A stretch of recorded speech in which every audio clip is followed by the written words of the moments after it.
Hello, good thinkers. Welcome to Good Thinking Live. As you regulars know, this is the almost weekly show, not every single Monday because sometimes other things get in the way, but most Mondays we meet here, 9 a.m. Pacific time in the United States, to give ourselves time to think about our thinking. So if you are new, welcome. If you are a regular good thinker, welcome. You know the drill. Share who you are and where you're from. And remember, this is a conversation, not a like a lesson. But there'll be some interesting things because today I'm excited because I want to come out. I have a little bit of a hoarseness. I want to come out of today with a new way of thinking about this popular concept of bringing your whole self to work. So I thought we would together make this concept more clear, maybe give it a better name. So what do you think? Can we do it? All right, let me welcome some good thinkers coming on to the show. Let us know who you are and where you're from. We've got Barkley joining from DC, which I always like because then I know we've had the internet was down all day yesterday. I guess there was some car accident and it caused the whole system to go down. And that's one of my greatest fears because I think, what happens if I have a keynote or a workshop and I have to use, I have to have the Ethernet connection. So it gets really, I always think, do you have a plan for if the internet goes down? Do you guys have a plan? If so, maybe I can borrow it from you. Rajesh, welcome from India. Stephen, welcome from Soccer City, USA. So we've got some good thinkers coming on the show. We've got LinkedIn from Connecticut. Chris, thank you for putting your name. Chris from Connecticut. We've got Mayo Lisa from Maryland. Welcome to the show. And I am excited to get started. So here's my first question. As you know, we usually start with a question as people come on. We've got Paul from England. We've got Walid from Kuwait. So the cool thing is you're starting to see, we've got Abdurrachid from, she got to share. We've got Walid from Dubai. Fantastic. So we've got a lot of people coming on. Let's see. We've got Steve from Cleveland and Ali from New Jersey and Avik from India and a plan for when the internet goes down. Avik. All right. I'm going to award the first rubber chicken today. Panic. But here's the, I don't want to get off topic, but we should probably have a plan so that panic isn't the first thing. Like we could panic in our plan and then see what we can do. And we have Nayan Kumar from India. All right. Excellent. Thank you, all you good thinkers who are on the show. Let's get started. What does it mean to bring your whole self to work? So think about that in your mind. What does it mean? What does it mean? But before you share what it means to you, and I'll ask some questions to help frame it. Do you think it's a good thing or a bad thing? Do you think, I want to work with a company that says that they want me to bring my whole self to work? Do you think it's a good thing, neutral, or bad? Does it make you excited or stressed? That kind of thing. How do you feel about it? Share in the comments, and then I'm going to give you some frameworks to think about it. All right. Hello, Abdul Rakib. Welcome from the United Arab Emirates. Welcome. Aha, Nayan from India. All right, we've got some good thinkers coming on. What do you think? Share your thoughts. All right, what does it mean to bring your whole self to work? Does it mean that you, A, share all your struggles? B, share all your successes? Or C, share everything that you would share with your closest friends? What do you think? A, share all your successes, or A, share all your failures, your vulnerabilities, the things that stress you out. Share all your successes. Hey, this and this and this. What about sharing all the things that you would share with your closest friends? So it looks to me like we've got some great comments coming in. So, okay, good thing. We've got good thing. Rena says good thing. We've got Lisa says good thing. Rajesh says good thing. Ali says, good thing. Sarah says, I used to think it was a good thing, but now not so much. Okay. I like that kind of because it sparks my curiosity. Because, your initial thought could be, it's a good thing. But what does it mean? Like, how do you know if something's good or bad if you don't know what it means? So maybe we know what it means. Share what you think it means. Hi, Mutab. Hello from Nigeria. Alawode from Nigeria. Rena, Florida here. Mohammed from Egypt. Okay, so someone says it's a good thing. We've got it mostly good. One, reconsidered. Whole self, acting just like you do outside of work. Aha, but where? We have different ways we act in different contexts. I mean, you would want that. The context I work, like my context as a mother should be very different than my context as maybe a best friend or even a wife or a consultant or speaker. I don't want to treat my audience like a mother. Although kind of I do. Let's be honest. All right. No. So Abdurraj said, it means to possess the same character or behavior that you have in a different environment. And yes, it is a bad thing. Ha ha. Someone said that share everything you share with your closest friends. Some people say it's to share your struggles and your wins. Some people say it's to share your wins. Hi, Valeria from Italy. We've got share your wins. Share your wins. Your failures and your successes help mold or define who you are as a person. That is true. But what does that mean in terms of what you share and don't share at work? Great dream, not safe to. Olga, great dream, not safe to. What if they said, oh, you're safe to do this? You can put in all of these systems, but our brains are still our brains. We are still humans operating on systems within a work context. Our brains are our brains. Do you control the next thought that comes into your mind? Haha, getting philosophical. Hi from Ghana. Haha, Rena, exactly. Bringing the whole self to work requires having a safe space at work to be vulnerable. All right, let me tell you one thing about that. That's interesting, and I like that comment because I'd like to riff on that a little bit. It means A and B, it's sometimes B and C not good. All right. Ecuador, wear many hats. We all have to wear many hats. Aha, Kokila from Sri Lanka. Okay, so I'm going to go back to Mayo Lisa's comment because I want to talk about all the different concepts of bringing your whole self to work, and let's get to it. So the phrase became fashionable when we said bring your whole self to work, how to navigate the whole self workplace. Your whole self is welcome here, and then there are the spin-offs. One company one that I work with wants their employees to bring their best selves to work. So don't bring your crappy self, just your best self. How is that different? Would you rather bring your best self or your whole self? What about your full self? That's another one, your full self. And then another one is they want your authentic self. And that gets back to that comment, your authentic self. I'm going to get rid of the banner so we have more room for our comments. I have learned not to trust the system, work earnestly, but don't expect the same in return. The business has a purpose.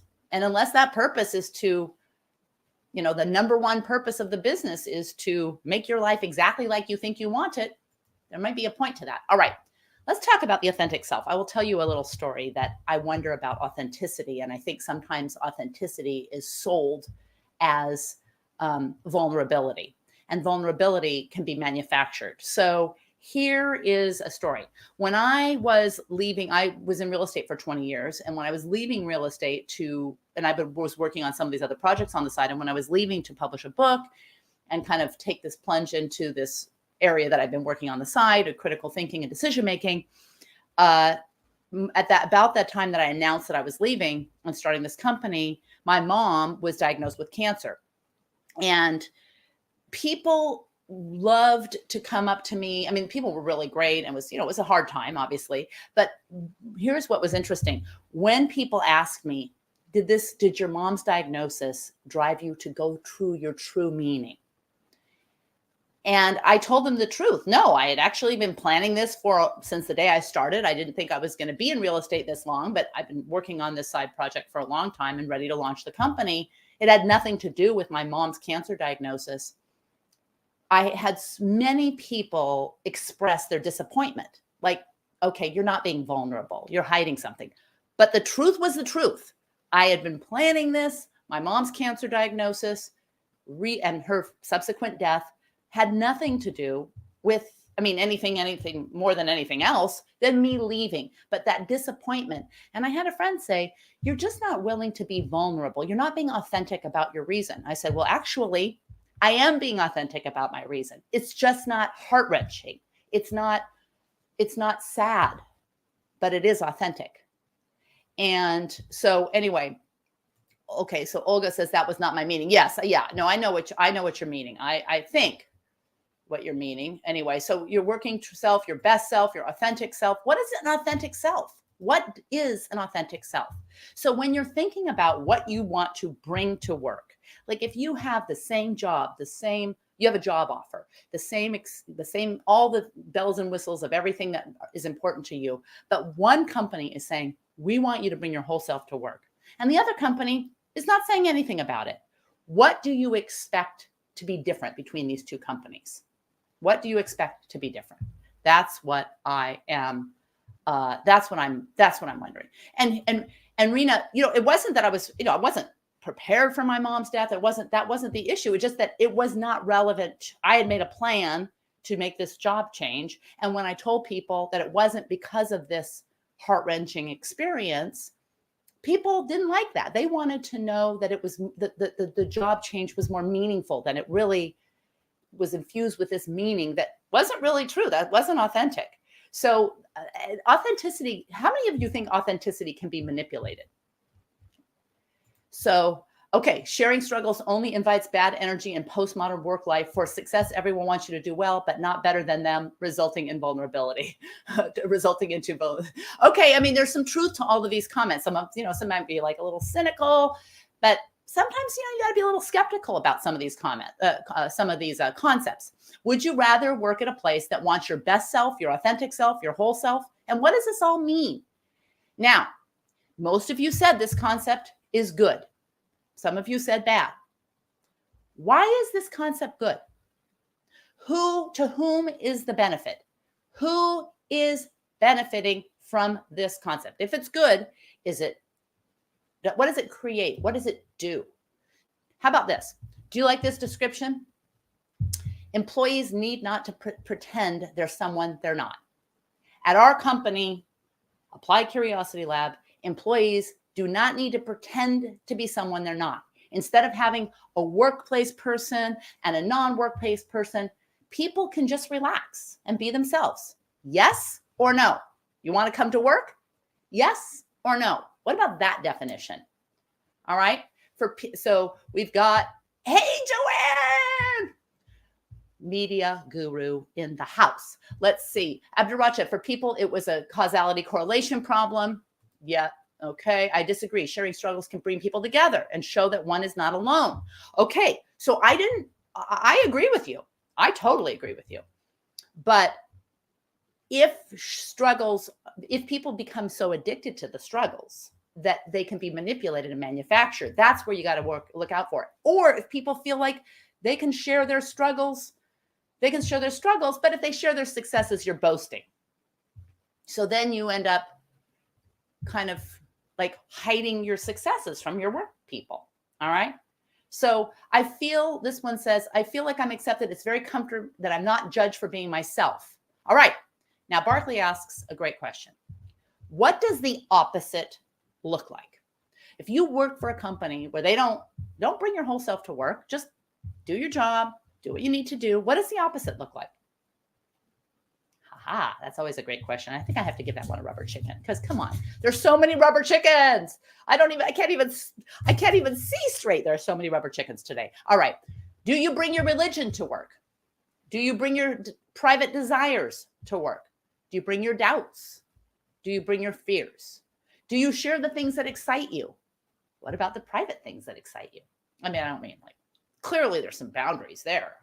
So clearly we're not bringing our whole selves to work. So let's be clear about what we mean.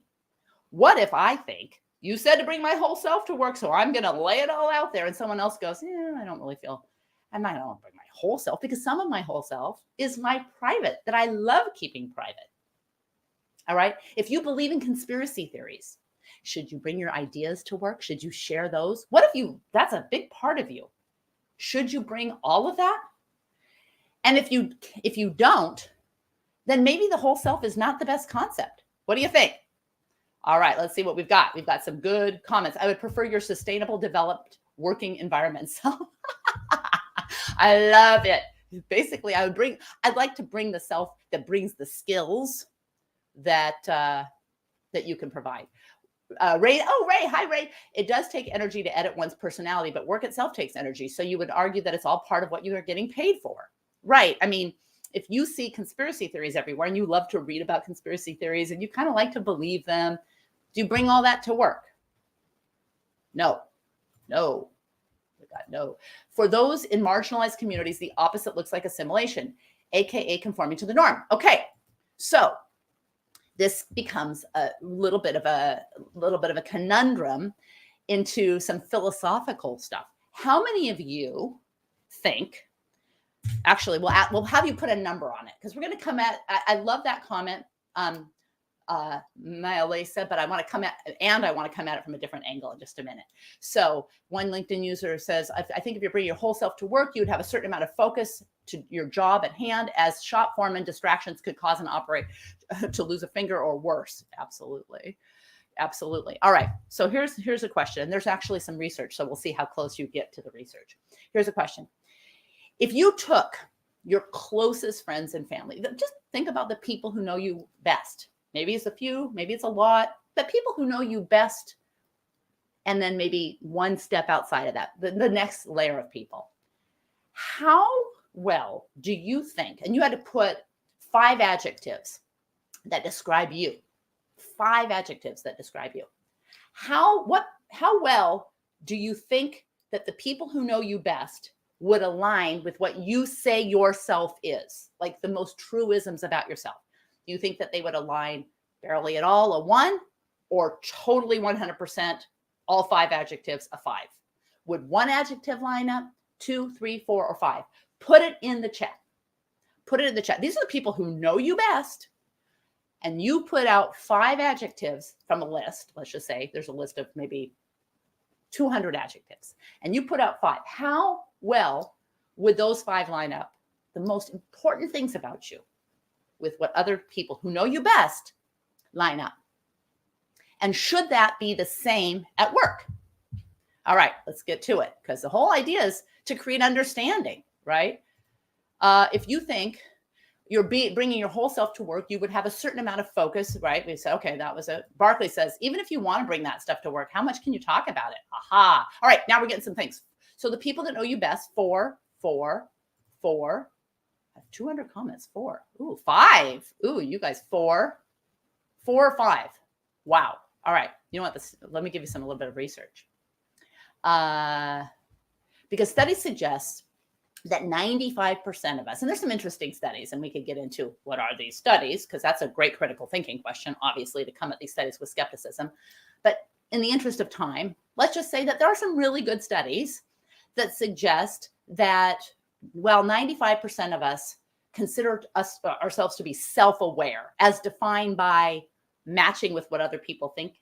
You know, we're self-aware. So not only do we know, but we know how other people perceive us. It turns out we are abysmal. Like, it is completely, like, you'd be shocked at how wrong we are.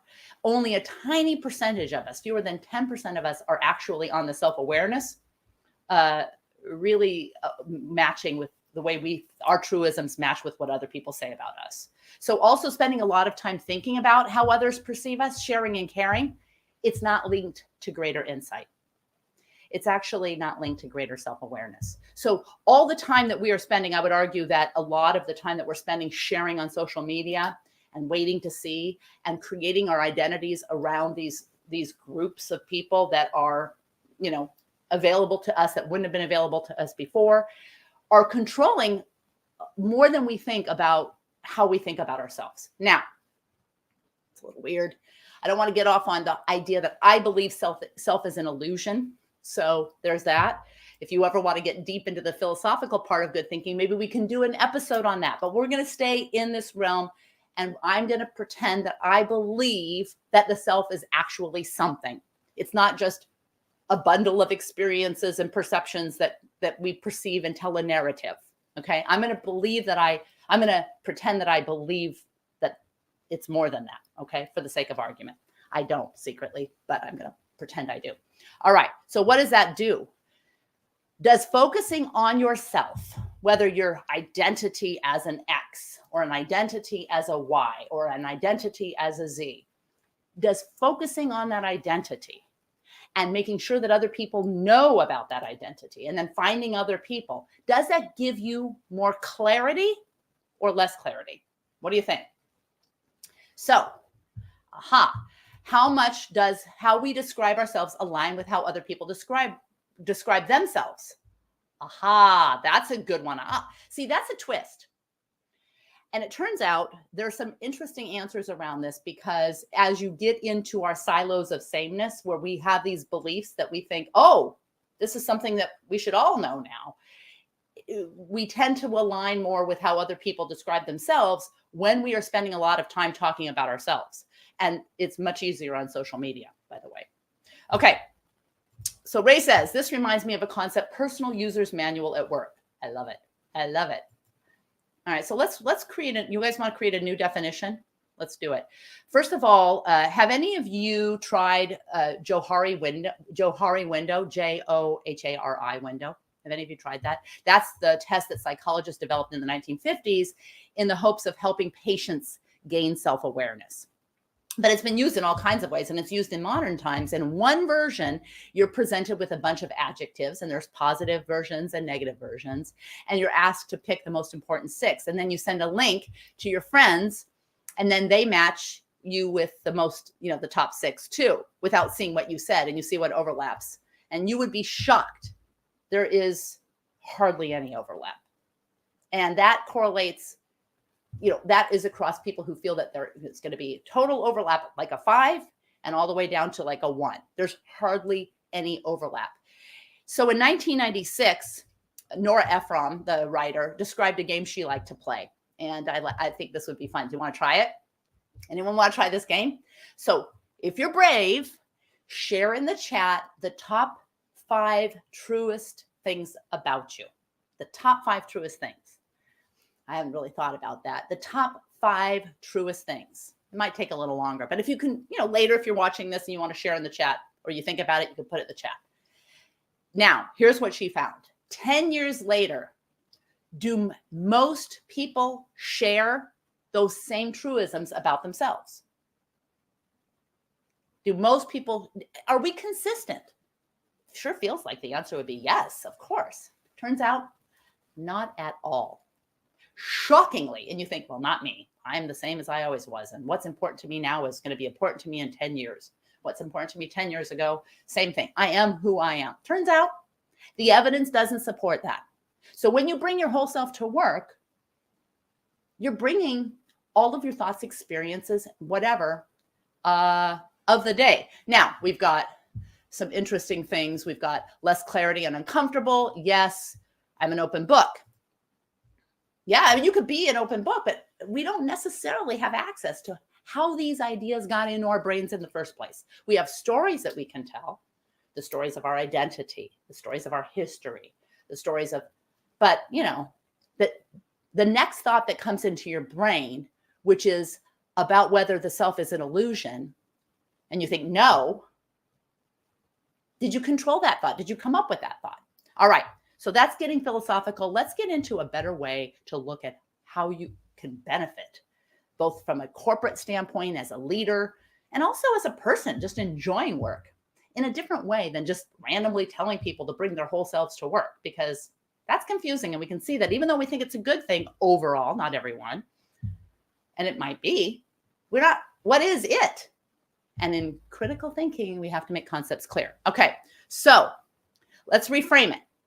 It's funny how I think to myself, wouldn't it be nice just to be comfortable at work, to do your job, to, enjoy your friends, enjoy the people at work that you do enjoy, be cordial to the people that you don't really feel a deeper connection with. Everything's cool, and just be comfortable. That'd be good.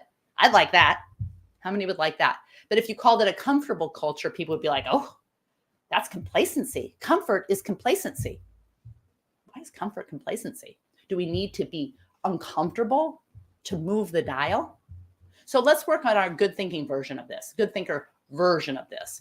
All right, how is this definition? We're gonna start with the basic definition, then we're gonna add some things, and you tell me if you want to add them or not, and then we're gonna come up with a new name. Now, if you can come up with a new name, put a hashtag in the comments with the new name. We're gonna come up with this new idea. What would we want? What do we want our companies to want? What do they want from us? All right, ready? Okay, so, we've got organized, listener, planner, honest thinker. Love it. Those are okay. So what activities do you want to see to prove that those are actually attributes? I'm going to give a rubber chicken because this is fine. Organized, listener, planner, honest thinker, honest, and then thinker. Okay. So be curious, put it in your calendar to see without looking what you come up with in 10 years. Be curious if those are the most important truisms. All right. Adam says integrity, honesty, communicative, open, approachable. I love these. No wonder I love all you good thinkers. All right. Keep them coming. How's this definition? The blank, whatever we're going to call this, hashtag whatever, refers to a culture where people are comfortable sharing personal and professional challenges. Is that enough? Is that enough? Or should they be encouraged? Should they be comfortable or encouraged to share professional and personal challenges? Is that enough? Well, how about triumphs? Should we add triumphs or wins to the definition, or should we keep it just challenges? So people want to share their vulnerabilities, their weaknesses, their pains, their struggles, or should they also share their wins? Is that necessary? What do you think? Wins, add wins or not? We're going to create the definition together. Add wins or not? What do you think? All right. What if I said, but people don't have to feel obligated to share their challenges and successes? I mean, if they don't want to share, they don't have to. Should people be encouraged to share their struggles and their wins? Or should they just have a platform or a place where they can feel comfortable? Is it more important to be encouraged or feel comfortable? Got to get our definitions down. All right, here's another one. Add wins. Okay, so we're going to add wins because I think it's good. Let's add our wins. So we've got challenges and wins. Now, if someone comes and they have wins and they have a lot of wins, are we going to be like, stop bragging? Or are we going to be honest about, hey, really curious about the wins? Or are we going to be judgmental because we feel like we're not getting those wins? Why are you getting those wins? Are we questioning the wins? That's because of this or that's because of that. Or can we just appreciate the wins like we can appreciate the challenges? Let's be honest. Let's be honest. If you have someone that keeps coming with the wins and the wins and the wins versus someone who keeps coming with the struggles and the struggles, are you going to be equally open? All right. So Marina says, feel comfortable. Stephen says comfortable. Encourage might make vulnerable people feel needlessly uncomfortable. I like both of those. All right. So we're going to say comfortable. What about creating a culture where people are, what about also creating a culture where people are encouraged to share interests, hobbies, and the things you do outside of work, because people are genuinely interested to know this stuff about you? Because here's the deal. It turns out that when we share what we do outside of work, it more accurately maps to a higher level of understanding and engagement. When we have to create when we look back on why we feel the way we do, or we tell a narrative of how we've come to do, or we tell the stories of versus, I like to hike on the weekends. I like to get up early and take my new dog for a hike. And I prefer when we can go on the trails in the woods versus just walking in the city. All right. Now you know something about me. What else? Here is the situation. If you can create a culture where people are encouraged to not only be interested instead of trying to be interesting, and they can share their activities, their interests, and their hobbies at work, would that be more effective or less effective than being told to bring your whole self to work? What do you think? What did you do this weekend? And I'm really interested. And I'll give you some some priming questions you might be able to ask too. We'll go like 2 minutes over. I'll give you some priming questions. So what do you think? So Abdurrashid says, if bringing your whole self to work will constitute an incentive for more productivity and collaboration, then yes. If it constitutes a distraction and potential conflict, then a strong no. Okay. So Marina says, that's fine. Okay. So Abdurrashid is focusing on the purpose of, the purpose of your organization. The purpose of your organization is to get stuff done. So if that creates an incentive for more productivity and collaboration, then he says, yes, then that would be a good thing. How about you? So what if you stop trying to be interesting and focused instead on being interested, and you use priming questions? What if you created a culture where you said, hey, tell me the most exciting, interesting thing and the most boring thing that you did over the weekend, something like this. Or where do you spend your time? What do you do outside of work? And in your area, and then you can turn people into trend scouts if you want. This is from Anticipating the Future as a Leader, our new course, our LinkedIn Learning course. But you could ask some priming questions, like in your area of interest, who are the early adopters and what are they doing now? What's preventing more people from sharing your interest? What's one way that you think your interests will change in the next 5 years? Do you think these kinds of questions would get more to the root of who you really are at work, or would just saying we have a culture where we want you to bring your whole self to work? What would work better? Just this kind of this idea, which most people thought it was good, not everyone, or a more concrete kind of guardrails around how you create this engagement and this collaboration? Do we all have to be friends at work? How much do you need to know about me for me to be satisfied? Like, do you have to know? How important is it for you to know everything about me? What stuff do you need to know about me? Like, if I can't make a meeting because I have a doctor's appointment for let's just say, to look at a skin lesion, is that important? Or do you just need to know, I've got some medical stuff I've got to deal with, I'm not going to be there? Or do you just think, I'm not going to be able to be at that meeting? How much detail do you need? So it's an outlet to discuss things such as hobbies, experiences, and human nature. Adam says we never have enough time. I like Rita. That's fine. She's like, that's fine. That's fine. I love it. Not important. Not important. Some people think it's really important that people know them and understand them and hear them and listen to them and feel that they know them. But the fact of the matter is, we don't even know ourselves that well. So if we want to make a shift into what more directly reflects maybe a truest version of ourselves, if that's something you want to believe in, maybe it's better to share our activities, what we've actually done, because we don't need to interpret that. I went on a hike yesterday. I took pictures of leaves. I didn't, but whatever, my hobbies. I tell people, hey, what did you do? Oh, I went to a car show. Are you into cars? No, but I'm into people who are into hobbies. I like people who are into like microcultures. So those are the kinds of things. Anyway, food for thought. If any of you come up with a name for this, a better term for this, put it hashtag, whatever. Let's come up with a new name for that can replace bringing our whole selves to work with the idea that showing up unfiltered is not a goal. Bringing our whole selves in that respect is not a goal.